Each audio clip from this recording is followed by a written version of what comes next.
Hi, Taurus.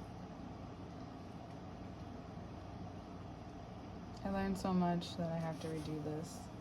I don't want to tell you how many times, but maybe it's just because I want to talk to you and I want to give you a really good reading because you're going through such a change right now, and it's definitely an ego death. Your ego is changing, the way you relate to yourself and others are changing. It feels uncomfortable, yet as you move through it, it's going to feel like the best fucking thing that's ever happened to you. Because you're no longer feeling victim to this way of being. It's more just like, oh, this is what I still haven't dealt with. This is what I still need to take the sword to. This is what my ego has been protecting me from. And I've known it and I've been here before, but now we're here again and now I'm ready. Ready to expand, ready to change, ready to hear it, ready to give it. Even if it doesn't feel good.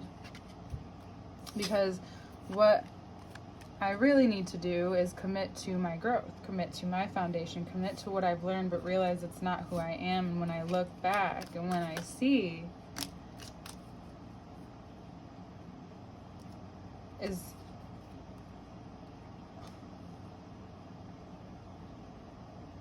being able to connect with someone and yourself, right? 2 of Swords to 2 of Cups. Perfect. Where this began. You may not know exactly. Could have been this life, could have been another. But what you do know is that this is a time for short-term action. Being open to what is changing you. What is shifting within your resources, your way of receiving, not only resources, but information, which is also resources, I guess. That's crazy, Pluto is in Aquarius. Where it is that you've worked really hard almost, and this is a yogic saying, to stay in your suffering. Not that you want to be a martyr, not that you want to play victim, because you're done with victim mindset. You're just kind of wondering, why am I working so hard and what is happening here? And I don't know exactly where I'm going, but I'm learning to trust what I've taken and left behind. Because I'm more committed to myself and where I'm going. And by the moon, the full moon on the 19th, which is also when Saturn squares Jupiter, you may get an insight then or before then that helps, especially with the Mercury retrograde going into Leo, really pinpoint with this fixed energy where you've been hiding almost from your luck and hiding in your work or hiding in all that you're doing. Mars in Gemini knows that doing that very well. Maybe Mars moves into Gemini and you realize how much that's just not you. You're realizing what's not you, what is you, who and what you may be leaving behind, and how these power dynamics have shaped perhaps your relationships.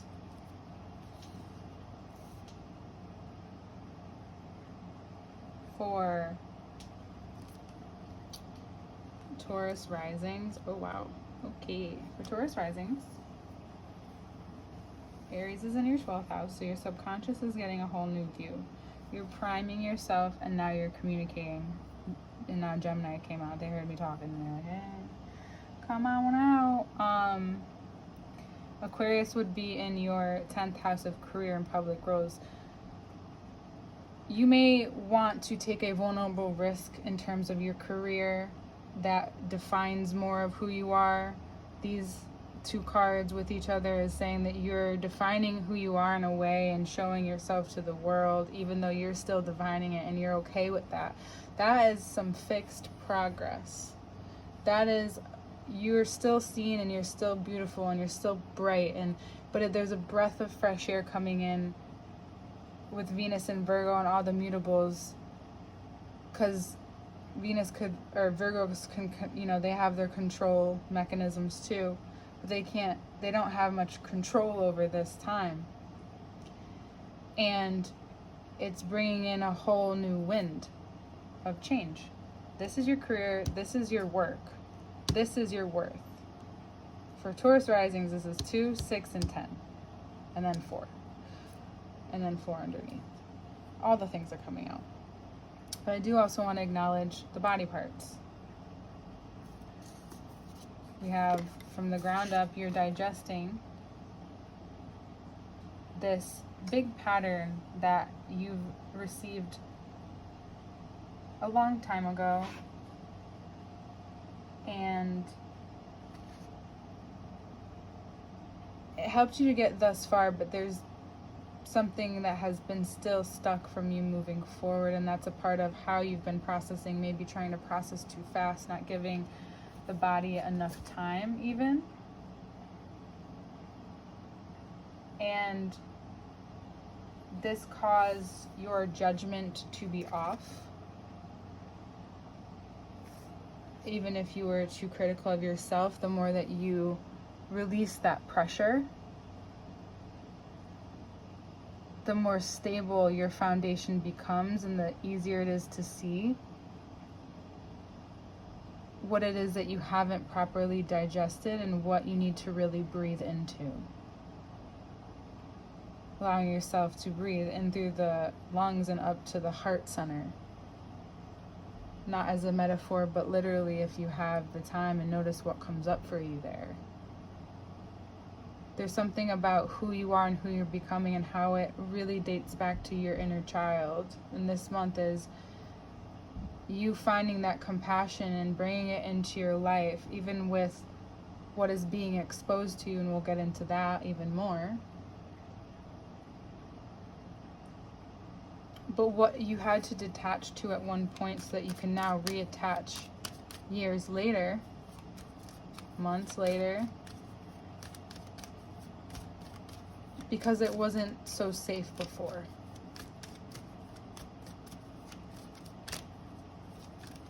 And now that you've finally been through enough, unfortunately, the ego has brought you through enough of the same stuff, right? Where you're at a time where it's like, okay, this may be an ego death, and I'm seeing how I've been giving into this, how I've been a part of this, but also how I haven't. How can I give into the part of me that knows who I am now? That if I've been a runner, what was I running from? The impact of that on your emotional body and your cells, all the way down to a cellular level. And I think this why, for some of you, why it hurts so much or pains you even to be in the light. You can take it in the night sky, but it's finally when you come through and you see yourself as you are, which reveals yourself, which reveals, allows your energy. When that shift happens, you'll realize, not shift happens, other people will start doing the same thing unexpectedly. You were never asking for it, but you got it. And you're helping nourish and nurture the parts of you that really need digestion. How you see yourself and who you see yourself as truly. And how, yes, it's not so easy all the time, but reconnecting to the energy source, to the joy, watching it change, watching yourself change, watching all that you've been attached to release, and then seeing the trickle effect happen in your life. This may not be, for some of you, maybe all at once, may be a moment where people see it, but it could just be a trickle effect over time.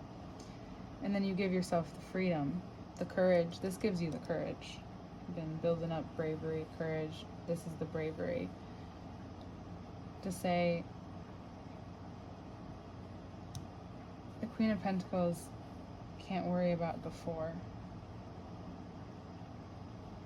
You know, if I want to move beyond here, I have to feel and sense and digest my worth and the role that I played in now.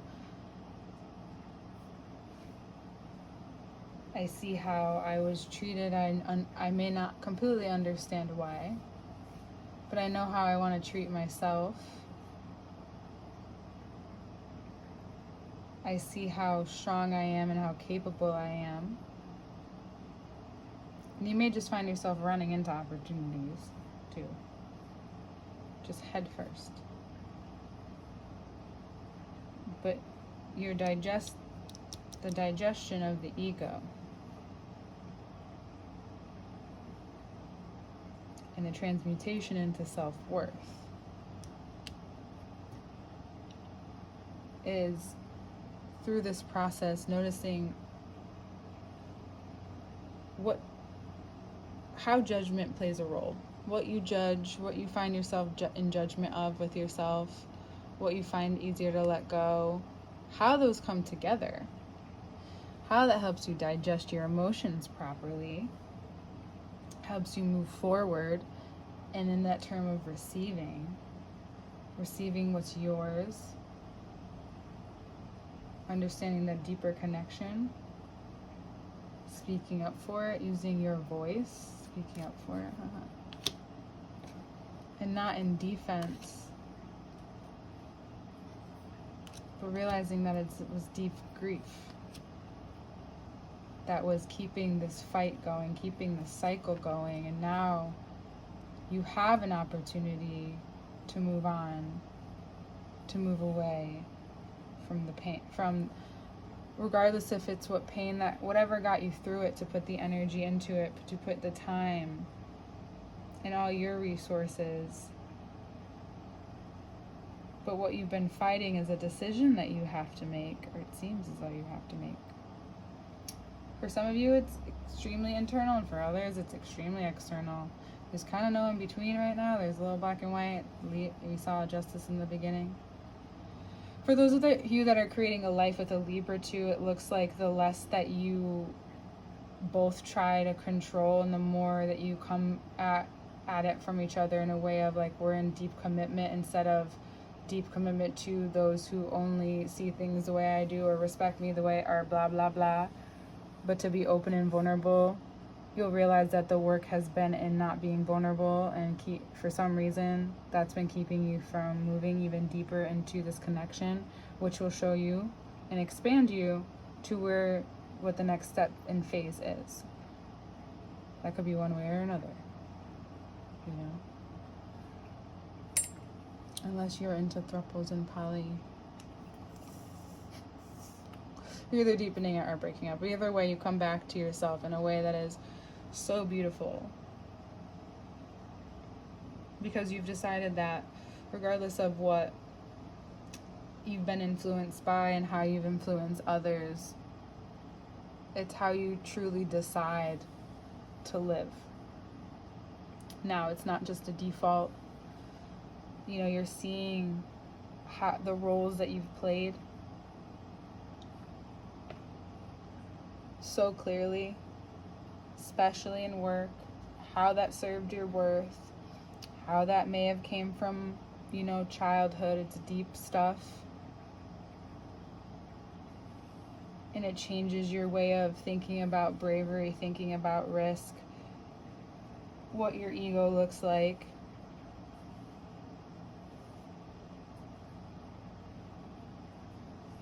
And what it looks like to truly trust yourself.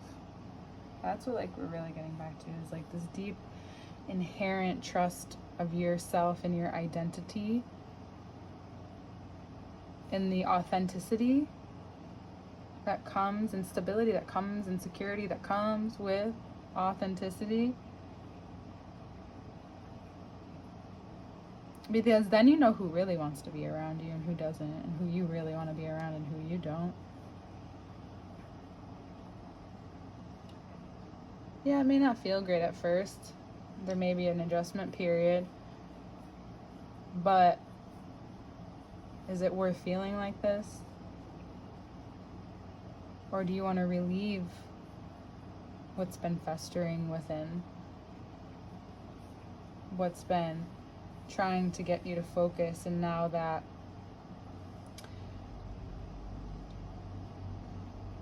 we're in a fixed sense of change, which we know that is the only constant variable right now, it's the perfect time. It's the perfect time to reveal yourself to yourself, and then however you want to the world around you. And how, instead of defensiveness, which maybe you have done before, whether it was outwardly or inwardly, now you can actually grieve and move forward because you're doing that. And it makes you stop fighting yourself, and it allows you the opportunity to walk away, to move on, to shift.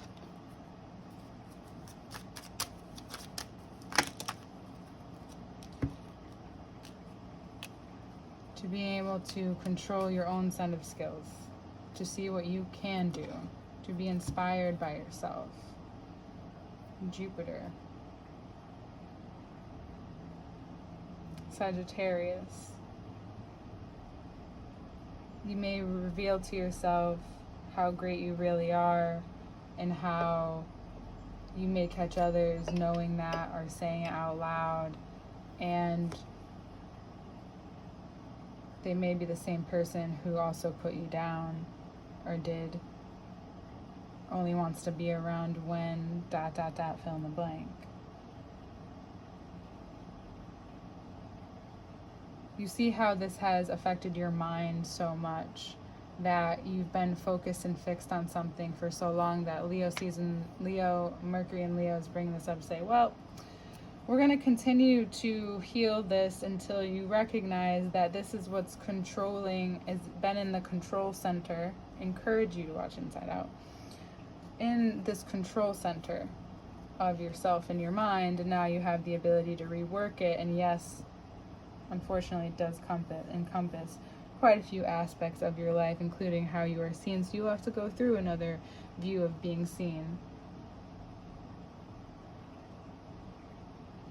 This change no one was expecting, but is the best thing. The death of you, Taurus, is the best thing that will ever happen to you. I promise. See you next month.